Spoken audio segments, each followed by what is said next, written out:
Hey guys, I've got here a 2000 Dodge Durango, and I'm going to use this car to point out to you the location of the important fuses for the operation of the power door locks, as well as the power windows. So we can find this stuff behind this cover here, which we remove by pulling on the front. Looking at the back, we can find a fuse puller as well as some spare fuses. Now I'll go over the power locks first.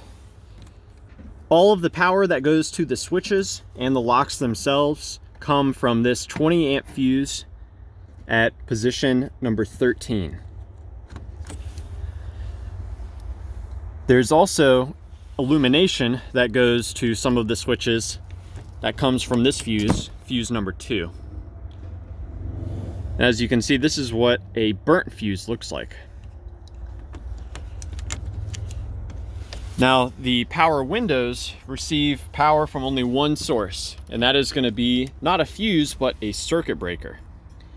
So the nature of circuit breakers, you cannot inspect them visually. You know, I can't look at this and tell you if it's good or not. Really a good way to troubleshoot these is to swap them, but unfortunately we only have one circuit breaker here. So if this is the problem you're running into, where you can't visually inspect it and you can't swap it, you could take this to a parts store and find a fuse that will fit into that slot. And you'll want to match the rating of the circuit breaker with the rating of the fuse. So you'll want to have a 25 amp fuse. Maybe a few of them sitting around. Just in case you pop the fuse, you can throw a new one in there. Further troubleshooting beyond checking the fuses and the circuit breakers, you know, one thing that happens with these older vehicles, every time you open and close the door, you're flexing all of the wires that are in this harness. So one troubleshooting step I like to do is, let's say I'm having a problem with the window not rolling up or down. I'll hold the switch in the down or up position, and while I'm holding the switch, I'll start to open and close the door. And if there's any certain position in which I can place the door where the window starts to respond, then I know that I might have a bad connection somewhere in that wiring.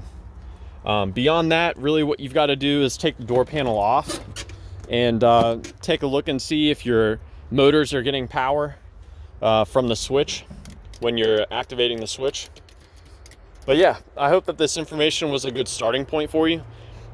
Please do let me know if you have any questions, or more importantly, any advice about troubleshooting the power locks or the power windows on your Dodge Durango.